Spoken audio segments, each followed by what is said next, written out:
दर्शन सहित नित ज्ञान अरु चारित्र साधु सेविये।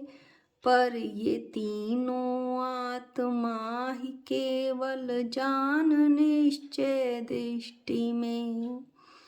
आचार्य कुंद स्वामी समय सार की 16 नंबर की गाथा में बताते हैं कि साधु पुरुष को दर्शन, ज्ञान और चारित्र सदा सेवन करने योग्य है, और उन तीनों यानी सम्यक दर्शन, सम्यक ज्ञान और सम्यक चारित्र को निश्चय न से एक आत्मा ही जानना चाहिए। समय सार की इस 16 नंबर की गाथा को पढ़कर हम मास्टर की के उन शब्दों का अध्ययन करेंगे जिनके 5-5 भेद हैं।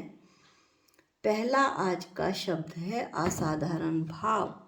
असाधारण भाव 5 होते हैं: औपछमिक, क्षायिक, क्षैपशमिक, औदायिक और परिणामिक।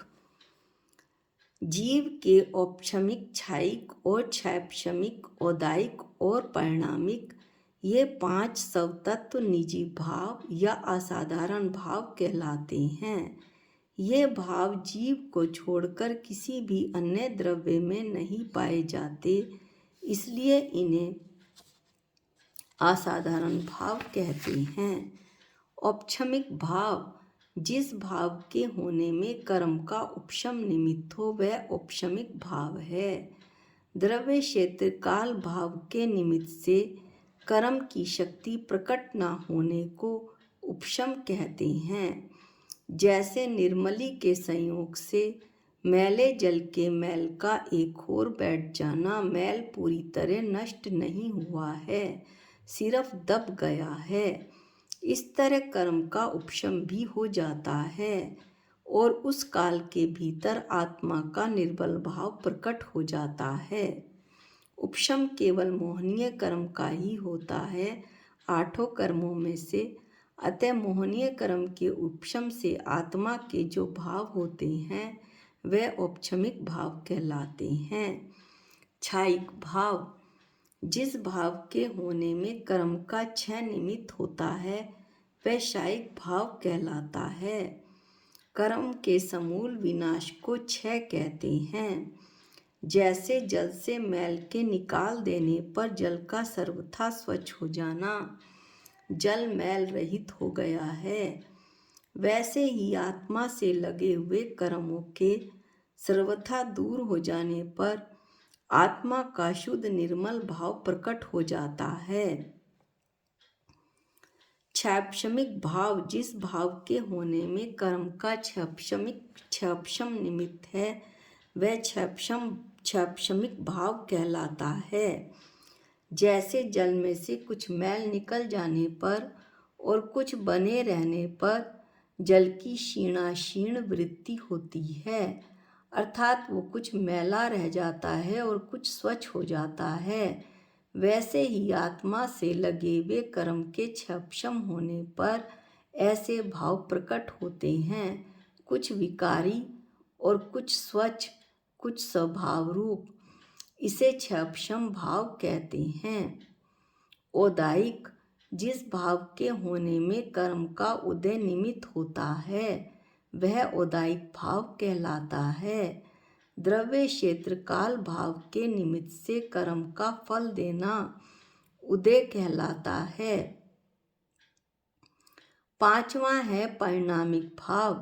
कर्म के उपशम, क्षय, क्षैपशम और उदय के बिना जो भाव होता है उसे परिणामिक भाव कहते हैं। ये जो भाव है इसमें कर्मों की कोई अपेक्षा नहीं होती है। ऐसा ध्रुव, स्थिर, शांत, रंग तरंग विकल्पों से रहित जीव का भाव परिणामिक भाव होता है। ज्ञाता दृष्टा भाव जानना और देखना।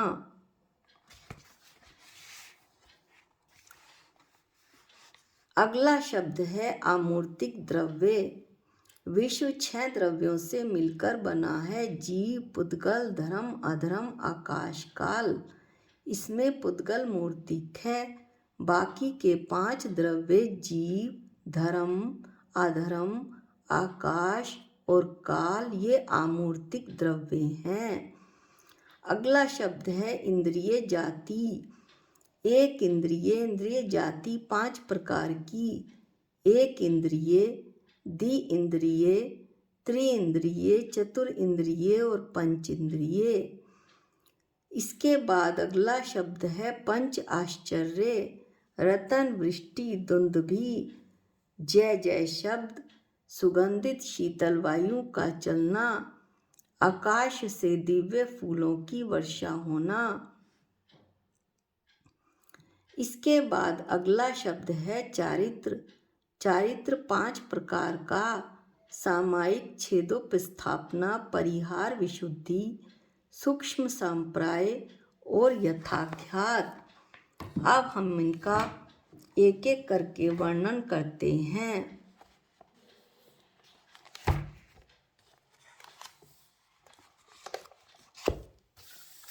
जो सर्व कषायों से रहित उदासीन भाव होता है उसी का नाम चारित्र है।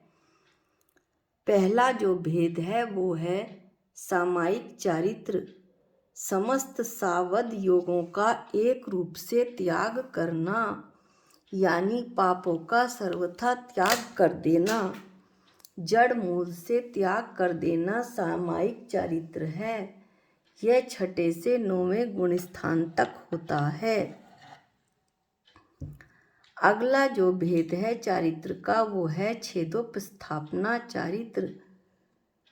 सामायिक चारित्र से डिगने पर, यानी प्रायश्चित के द्वारा सावध व्यापार में लगे हुए, यानी कि पाप कार्यों में लगे हुए जो मुनि महाराज हैं 6 से 9वें गुण स्थान वाले, उनके दोषों को छेद कर पुनः संयम धारण करना वो छेदोपस्थापना चारित्र है। अथवा समस्त सावध योग का भेद रूप से त्याग करना छेदोपस्थापना चारित्र है। भेद रूप से त्याग करने का मतलब है मैंने समस्त पाप कार्यों का त्याग कर दिया है, यह सामायिक चारित्र का रूप है। और मैंने हिंसा, झूठ, चोरी, कुशील और परिग्रह का, यानी समस्त पापों का भेद रूप कर दिया। 5 भाग भेद जो हैं इसके उसमें बांट दिया। तो मैंने हिंसा, झूठ, चोरी, कुशील और परिग्रह का त्याग कर दिया। यह छेदोपस्थापना चारित्र का रूप है। यह चारित्र भी 6 से 9वें गुण स्थान तक होता है। प्राणी परिहार विशुद्धि। जिस चारित्र में प्राणी हिंसा की पूर्ण निवृत्ति होने से विशिष्ट विशुद्धि पाई जाती है उसे परिहार विशुद्धि कहते हैं। जिसने अपने जन्म से 30 वर्ष की अवस्था तक सुखपूर्वक जीवन बिताया और फिर जिन दीक्षा लेकर 8 वर्ष तक तीर्थंकर के निकट प्रत्याख्यान नाम के 9वें पूर्व को पढ़ा। 14 पूर्वों में से 9वां पूर्व प्रत्याख्यान पूर्व है और 3 संध्या कालों को छोड़कर 2 कोस विहार करने का जिसका नियम है। लेकिन जो मुनि महाराज रात्रि में गमन नहीं करते, उस दुर्धर चर्या के पालन करने वाले, ऐसे बहुत कठिन चर्या के पालन करने वाले मुनि को ही परिहार विशुद्धि चारित्र होता है। इस चरित्र वाले मुनि महाराज के शरीर से जीवों का घात नहीं होता, चाहे वे वर्षा काल में गमन करें या ना करें। इसी से इसका नाम परिहार विशुद्धि है।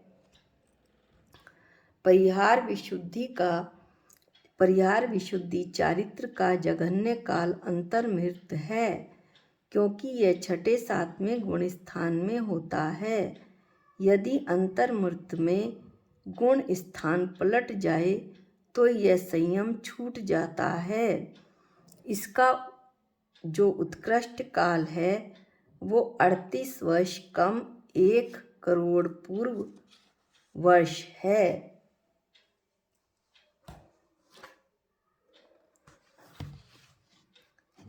अगला जो है, हमने पांचों 3 भेदों का वर्णन किया। चारित्र का, सामायिक, छेदोपस्थापना, परिहार, विशुद्धि।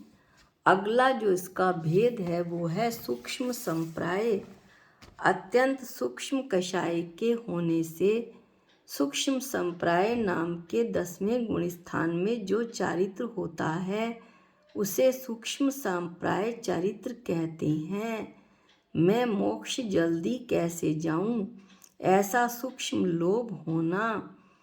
यथाख्यात चारित्र समस्त मोहनीय कर्म के उपशम से दर्शन मोहनीय और चारित्र मोहनीय कर्म के उपशम से 11वें गुण स्थान में या समस्त मोहनीय कर्म के 6 से 12, 13, 14वें गुण स्थान में जैसा आत्मा का निर्विकार स्वभाव है, विकारों से रहित, वैसे ही स्वभाव का पर्याय में प्रकट हो जाना यथाख्यात चारित्र है। यथाख्यात चारित्र से ही सकल कर्मों के क्षय की पूर्ति होती है। ये पांचों प्रकार का चारित्र आत्मा की स्थिरता का कारण है और आत्मा की स्थिरता का कारण होने से संवर का साधने वाला है।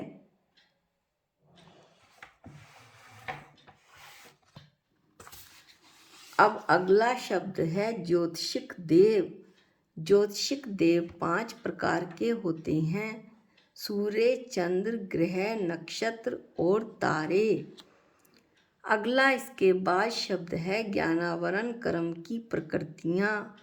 मति ज्ञानावरण, शुद्ध ज्ञानावरण, अवधि ज्ञानावरण, मनप्रय ज्ञानावरण और केवल ज्ञानावरण। इसके बाद है अंतराय कर्म की प्रकृतियाँ। दान अंतराय, लाभ अंतराय, भोग अंतराय, उपभोग अंतराय, वीर्य अंतराय। यह हमने श्री जैन सिद्धांत प्रवेशिका में 148 कर्म प्रकृतियाँ पढ़ते हुए उनका बड़ा विस्तार से वर्णन किया था। इस तरह से अगले जो शब्द हैं वो हम अगले वीडियो में लेंगे। आज के लिए इतना ही। निज निधि निज में बताई, ये अनंत उपकार है। इसके लिए जिन वाणी माँ को वंदनानंत बार है, वंदनानंत बार है। सबको जय जिनेंद्र।